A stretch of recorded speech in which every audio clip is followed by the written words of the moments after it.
सिंधे साहब, आपके प्लेन की लैंडिंग इस नई सरकार में कैसी हुई है?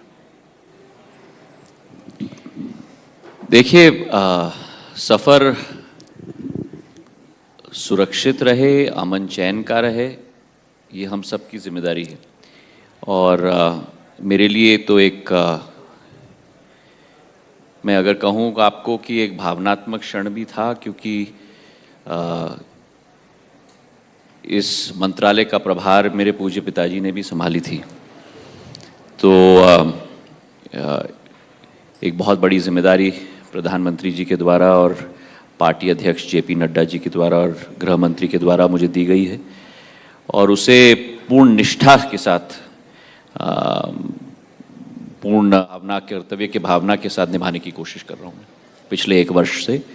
और कई नए आयाम भी हम छू पाएँ इस क्षेत्र में, और एक बहुत कठिन परिस्थितियों से निकलकर वापस नई ऊंचाइयों को छूने की कोशिश ये क्षेत्र कर रहा है। शायद ये अतिशयोक्ति ना होगी अगर मैं कहूँ कि पूरे विश्व में अगर कोई सेक्टर सबसे बुरी तरह से प्रभावित हुआ है तो शायद नागर विमानन क्षेत्र प्रभावित हुआ है, क्योंकि सारे प्लेन करीब 1.5 साल टारमैक पे ही खड़े हुए थे, और दोबारा यह सेक्टर पूरे विश्व में एक नई तेज़ी के साथ उभर रहा है और एक नई फुर्ती भी आ रही है, जिसे देखकर एक बहुत बड़े आशा के किरण भी बढ़ रहे हैं। और एक खुशखबरी भी है कि 20 साल बाद भारत में, जहां साधारण तौर पर सूचना थी कि ये एयरलाइन बंद हो रहा है और वो एयरलाइन बंद हो रहा है, इस वर्ष भगवान की कृपा से 2 नए एयरलाइंस की जन्म होगी। एक नया एयरलाइन और एक जिसका रीबर्थ अगर हम कहें तो एक रीबर्थ भी हो रहा है, तो एक शुभ संकेत है इस सेक्टर के लिए। पर पहले जो मंत्री के हाथ में एयर इंडिया होता था वो अब आपके पास नहीं है। देखिए, मैं नहीं मानता कि किसी मंत्रालय या किसी मंत्री की कार्यशैली और कार्य क्षेत्र में केवल पीएसयू तक सीमित है। ये एक पुरानी सोच होती थी कि आपके पास कितने हाई प्रोफाइल पीएसयू हैं आपके प्रभार में, और हम अपने आप को बहुत बड़े समझते थे। अगर 10 पीएसयू हैं और मार्केट कैप उनका 3 लाख करोड़ का है, 4 लाख करोड़ का है। मैं मानता हूं कि जो भी प्रभार या जो भी मंत्रालय आपको दिया गया है, उस मंत्रालय को एक नई ऊंचाई, एक नई फुर्ती, एक नई गति प्रदान करने की जिम्मेदारी आपको दी गई है। ये नहीं कि उस सीपीएससी या पीएसयू आप कह रहे हैं, उसकी गतिविधियों में, उसकी वर्किंग में हर बार टांग अड़ाना, उंगली लगाना। तो अगर ये मंत्री का कार्य प्रभार है तो फिर उस पीएसयू में सीएमडी रखने की क्या जरूरत है? मंत्री को ही सीएमडी बना दो ना। तो मैंने सदैव in best practices of governance functioning PSU को कि उस सीएमडी और उस कंपनी के बोर्ड को छोड़ना चाहिए, एक विजन मंत्री को देना चाहिए, और उस विजन के आधार पर वो कंपनी कार्य कर रही है कि नहीं उसका सर्वेक्षण जरूर करना चाहिए। और मैं मानता हूं कि नागर विमानन क्षेत्र में हाई प्रोफाइल क्षेत्र तो है, लेकिन सबकी निगरानी, जैसी आपकी निगरानी किशोर जी, एयर इंडिया पे ही रहती है। पर ये क्षेत्र एक विस्तृत क्षेत्र है, और मैं तो ये कहूंगा कि केवल एयरलाइंस और एयरपोर्ट्स तक नहीं, क्योंकि हम लोगों की जो चर्चा होती है वो केवल एयरलाइंस और एयरपोर्ट्स की होती है। नागर विमानन क्षेत्र का एक संपूर्ण इकोसिस्टम है विश्व भर में, और आज तक भारत में वो इकोसिस्टम स्थापित नहीं हो पाया क्योंकि हमारे पास स्केल नहीं था। आज भारत में करीब करीब 700 एयरप्लेन्स हैं, हमारे पास 141 एयरपोर्ट्स हैं। तो आज समय आ चुका है उस इकोसिस्टम को स्थापित करने में। और एक उदाहरण आपको मैं दूं, जैसे कि ऑटो सेक्टर में एक ओईएम होता है, चाहे वो मारुति हो या होंडा हो या फोर्ड हो या फलाना हो या ढिमका हो, लेकिन उसके इर्द गिर्द एक पूरी इकोसिस्टम होती है एंसिलरीज की, और उस इकोसिस्टम के बिना वो ओईएम कुछ नहीं है। और वैसे ही सिविल एविएशन सेक्टर में भी एक इकोसिस्टम है। चाहे आप कार्गो की बात करो, चाहे आप फ्लाइंग ट्रेनिंग ऑर्गेनाइजेशन की बात करो, चाहे आप ग्राउंड हैंडलिंग की बात करो, चाहे आप कृषि उड़ान की बात करो, चाहे अब आप ड्रोन्स की बात करो, अनेक पूरे इकोसिस्टम को स्थापित करना बहुत महत्वपूर्ण। एमआरओ की आप बात करो, आज हमारे सारे पुर्जे और सारे सर्विसिंग ज़्यादा करके 85% विदेश में होती है। इतने अब एयरक्राफ्ट भारत में आ गए हैं कि वो एमआरओ अब भारत में स्थापित होना चाहिए। और मुझे खुशी है आपको कहते हुए और आपके द्वारा दर्शकों को कहते हुए कि इतिहास में पहली बार अंतर्राष्ट्रीय जगत का सबसे बड़ा एमआरओ साफरान का $150 मिलियन का निवेश भारत में किया जा रहा है और करीब 1000 इंजन्स की सर्विसिंग आने वाले 2-3 सालों में, मतलब केवल भारत के प्लेन्स के नहीं, विदेश के प्लेन्स की भी सर्विसिंग अब भारत में होगी। ये परिवर्तन भारत के नागर विमानन क्षेत्र में आने की शुरुआत होगी। हाल के दिनों में जो न्यूज़ रही आपको भी चिंता में डाला होगा, फिर रिपोर्ट भी आई टेक्निकल स्नैक्स को लेकर। बहुत ज़्यादा विमानों का हमने देखा कि ये प्लेन यहाँ ख़राब हो गया, ये प्लेन वहाँ ख़राब हो गया, वहाँ लैंड जा रहा था वहाँ लैंड करवानी पड़ गया। तो ये कॉन्फिडेंस को हिलाता नहीं है सेक्टर में? देखिए, पहले तो मैं आपको कहूँ कि हम लोगों का सेक्टर एक कंज्यूमर सेंट्रिक सेक्टर है और इसका मतलब है कि छोटे से छोटे इंसिडेंट से कोई भी अकरेंस, मैं टेक्निकल लैंग्वेज में उत्तर दूंगा, हर एक अकरेंस की रिपोर्टिंग होती है। हम ये भी याद रखें कि पिछले 1.5-2 वर्षों से ये क्षेत्र पूरी तरह से एक तरीके से बंद पड़ा हुआ था क्योंकि सारे प्लेन्स टारमैक पे खड़े थे कोविड की वजह से। तो हमारे सिविल एविएशन सेक्टर में इतनी फ्लाइंग भी नहीं हो रही थी। ये सेक्टर हमारे देश में एक थ्राइविंग प्राइवेट सेक्टर की इंडस्ट्री बन चुकी है और जैसे आपने कहा कि गवर्नमेंट सेक्टर की कंपनीज अब इस सेक्टर में नहीं है और उस थ्राइविंग प्राइवेट सेक्टर में जिम्मेदारी ऑनगोइंग ऑपरेशंस की प्राइवेट सेक्टर की कंपनी की होती है। लेकिन सरकार का एक रेगुलेटर है डीजीसीए के रूप में और उस रेगुलेटर की एक एसओपी है, एक एएसपी हम उसे कहते हैं, एक एनुअल सर्वेलेंस प्लान। और उस एनुअल सर्वेलेंस प्लान से हर वर्ष हम लोगों के रेगुलेटरी ऑडिट्स होते हैं, हमारे स्पॉट चेक्स होते हैं, हमारे टेक्निकल चेक्स होते हैं, हमारे ड्रोन स्कूल्स के चेक होते हैं, हमारे फ्लाइंग ट्रेनिंग ऑर्गेनाइजेशंस के चेक होते हैं। और इस साल जब से हमने प्रभार संभाला है, मैंने साथ में बैठकर जो एनुअल सर्वेलेंस प्लान डीजीसीए का है, हर वर्ष औसत करीब 2280, कोविड के ज़माने में केवल 1000, ऐसे करके पूरे सर्वेलेंस प्लान का चेकिंग होता था, एयरवर्दीनेस, इंजीनियरिंग का, सभी का चेक मिलाकर। इस वर्ष 3709 चेक्स के एक सर्वेलेंस प्लान हम लोग ने बनाया है और पिछले 5 महीनों में जो हम लोगों का टारगेट था, उस टारगेट का करीब 85% हम लोग चेक्स कर पाए। जो वर्तमान में जो सूचनाएं आई थीं, उन सूचनाओं के आधार पे भी डीजीसीए ने रेगुलेटर होने के नाते अपने सिस्टम्स प्रोसेसेस के आधार पर पूरी तरह से एक चेकिंग, एक सर्वेलेंस की है, कई जगह एक्शन भी लिए हैं और हमने एक पूरी मेन्यू भी बनाई थी जहां इंजीनियरिंग क्वालिटी की चेक की जाती है एक एनुअल बेसिस पे, उसी को पूर्ति हमने दी है। उसी के साथ स्पॉट चेक्स भी किए हैं, ऑडिट्स भी किए हैं, कैमो जो हम लोगों का एयरवर्दीनेस मेंटेनेंस ऑर्गेनाइजेशन है, उसके भी चेक्स किए हैं और उसके आधार पर जो हम लोगों का नॉर्मल रेगुलेटर की सिस्टम होती है, उसके आधार पे ही इस पूरे सेक्टर के लिए हम लोग सेफ्टी के चेक्स करते हैं। सेफ्टी हमारे सेक्टर के लिए पैरामाउंट है, हमारे लिए पैरामाउंट है, मंत्रालय होने के नाते रेगुलेटर के लिए पैरामाउंट है और मैं मानता हूं कि एयरलाइंस के लिए भी पैरामाउंट है और उसी भावना के साथ कार्य प्रगति पर आज भी है। एक बात जो जिससे लोग परेशान होते हैं वो एयरलाइन टिकट्स के रेट्स जो हैं उनको लेकर है।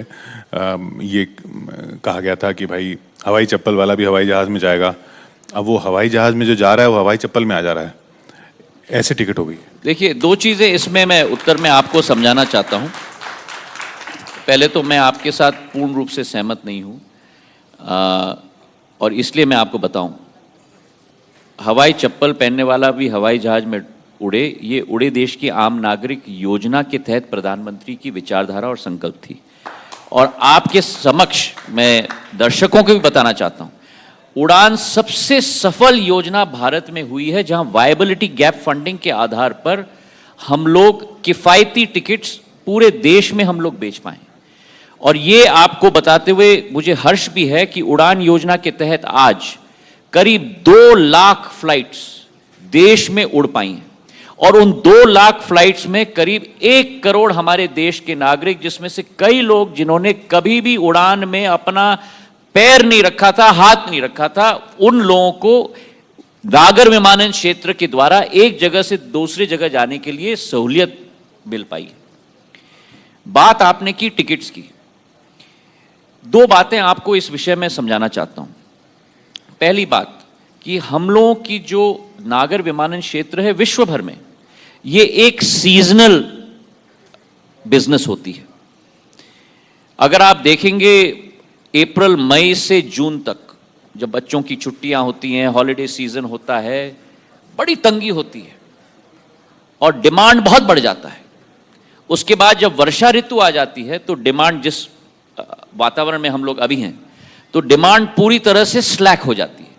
और फिर जब हमारे पर्व आ जाते हैं, दशहरा, दिवाली, क्रिसमस तक, वो फिर डिमांड बहुत बढ़ जाती है। और फिर जनवरी मध्य से अगेन अप्रैल तक डिमांड घट जाती है। तो जिस संदर्भ की आप बात कर रहे हैं उसका एक सीजनल इफेक्ट भी है, नंबर 1। नंबर 2, सबसे महत्वपूर्ण, किसी भी इंडस्ट्री कॉस्ट स्ट्रक्चर के आधार पर चलती है।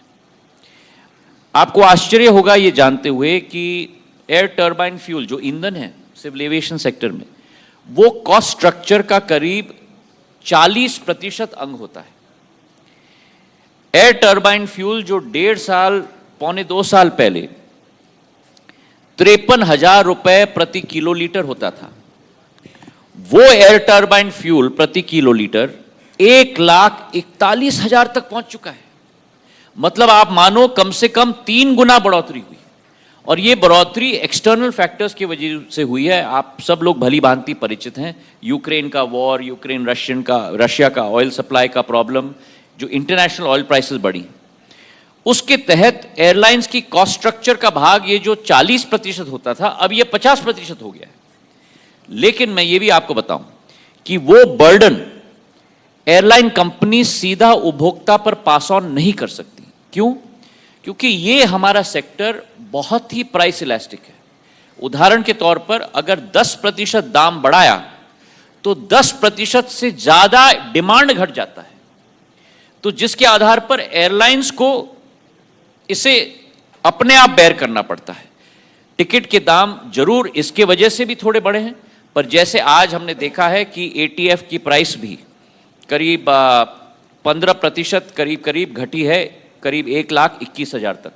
जैसे ऑयल की प्राइस और एटीएफ की प्राइस भी घटेगी, सीजनैलिटी के वजह से भी दाम में भी कंट्रोल जरूर आएगा, इसका हमें पूरा विश्वास है। अब राजनीति की बात कर लें थोड़ी। जरूर। वो जो विमान आप छोड़ के आए हैं कांग्रेस का, वो लैंड क्यों नहीं कर पा रहा है? क्या जनता क्लियरेंस नहीं दे रही है उसको? उसके पायलट में कमी है या उसके विमान के डिजाइन में प्रॉब्लम है? देखिए, मैं सदैव मानता हूं कि हम लोग राजनीति में भी हैं, पर राजनीति का एक स्तर होना चाहिए। जो प्रश्न आपने मुझसे पूछा है, अलग तरीके से आपके सहभागियों ने कई बार मुझसे पूछा है। मैं मानता हूं कि जीवन में सदैव एक सकारात्मक सोच व्यक्ति को रखनी चाहिए, एक प्रगतिकारक सोच रखनी चाहिए। कांग्रेस अब मेरा अतीत है। मैं अपने वर्तमान और मेरे भविष्य के बारे में हर प्रश्न का जवाब आपको दूंगा। मेरे अतीत को हम रहने दें, मेरे वर्तमान या भविष्य के बारे में बात करें। वर्तमान में जो नंबर 1, नंबर 2, जो उनकी उपलब्धियां हैं या उनकी कठिनाइयां हैं, वो उनको देखना होगा। हमें अपनी उपलब्धियों के बारे में, अपने विषय, अपने विचारधारा के बारे में हमको चिंता करना है कि किस तरीके से आपका विश्वास और दृढ़ तरीके से हम लोग जीत पाए। मैं नहीं मानता कि केवल दूसरों के घर के पर निगाह रखकर हम अपने केवल घर को ठीक कर पाए। तो हमें अपने घर को मजबूत करना है। उसी एक सकारात्मक दृष्टिकोण से मैंने अपना जीवन जिया है और वही से ही मैं आगे भी अपना जीवन जीना चाहता हूं। उसी सवाल पर, वर्तमान की आपने बात की, अपने घर की बात की, तो जो ग्वालियर में निकाय चुनाव में हार हुई, उस पर आप पर काफी उंगलियां उठी। मैं तो ये मानता हूं जिंदगी में कि हार और जीत दोनों जिंदगी के पहलू हैं, और जिस तरीके से हम जीत को भी अपनाते हैं वैसे उस हार की जिम्मेदारी को भी हमें अपनाना चाहिए। मध्य प्रदेश में इस निकाय चुनाव में हमारी पार्टी के नतीजे बहुत ही बेहतर रहे। जिला पंचायत की हम बात करें, जनपद की हम बात करें, नगर पंचायत की हम बात करें, नगर पालिकाओं की बात करें, नगर निगम की भी बात करें, एक तरफा भारतीय जनता पार्टी के पक्ष में नतीजे गए। लेकिन जरूर कुछ नगर निगमों में कठिनाई का सामना हमको करना पड़ा है। उसका विश्लेषण हमें करना होगा, उसे और मजबूती हमें प्रदान करनी होगी ताकि आगे का मार्ग हम लोग प्रशस्त कर पाएं। और इस पर जरूर हमें बैठकर मंथन चिंतन करके आगे इसकी जो भी कमियां रही हैं उन कमियों को उजागर करके आगे का मार्ग प्रशस्त करना होगा। आप क्रिकेट में भी अच्छी खासी रुचि रखते हैं, लेकिन इस 2020 के ज़माने में ऐसा लगता है जैसे आप टेस्ट मैच वाला पेशेंस भी रखते हैं। क्या ये सही है? मतलब ऑपोजिशन को या जो अपने विरोधियों को फॉलो ऑन पे मजबूर कर देते हैं आप, जिस तरह से आपने किया। तो पॉलिटिक्स में टेस्ट क्रिकेट चल रहा है अभी? देखिए, मैं तो मानता हूं कि पॉलिटिक्स में क्यों, क्रिकेट के क्षेत्र में भी एक्चुअल हुनर निकलती है टेस्ट क्रिकेट में से। और stamina, patience, long term sustainability, ये डिटरमिन करता है आपकी टेस्ट क्रिकेट की एबिलिटी। और ये भी हम ना भूलें कि 50 ओवर्स मैच वनडे आया था पहले टेस्ट क्रिकेट से, T20 आया है वनडे मैच से। पर इसका मतलब नहीं कि टेस्ट क्रिकेट में हम अपना ध्यान आकर्षित न करें। आजकल का जमाना बन चुका है इंस्टेंट ग्रेटिफिकेशन का। हर व्यक्ति चाहता है कि जल्द से जल्द सबसे ज्यादा रोमांचक न्यूज मिले। आपके टीआरपी आप बढ़ाते रहते हैं ऐसे प्रश्न पूछ के। तो आजकल का जमाना इंस्टेंट ग्रेटिफिकेशन का रहा है, पर इसका मतलब नहीं कि हम अपने मूल्य, सिद्धांत, लॉन्ग टर्म कैपेबिलिटी, चाहे वो टेस्ट क्रिकेट की कैपेबिलिटी हो, पॉलिटिकल इनिंग्स की कैपेबिलिटी हो, या एक न्यूज चैनल की डिपेंडेबिलिटी, विश्वास और ट्रस्ट की बात हो, वो आपके लिए मैं मानता हूं किशोर जी सबसे महत्वपूर्ण है। इसीलिए हम नंबर 1 है अब मैं इसमें नहीं लगना चाहता, पर सेवा भाव के, और मैं ये आपको बताऊं कि एक विचारधारा है कि इस वातावरण में भी आपका लक्ष्य क्या है। मेरे लिए मेरा स्वतः का लक्ष्य जिंदगी में राजनीति नहीं है।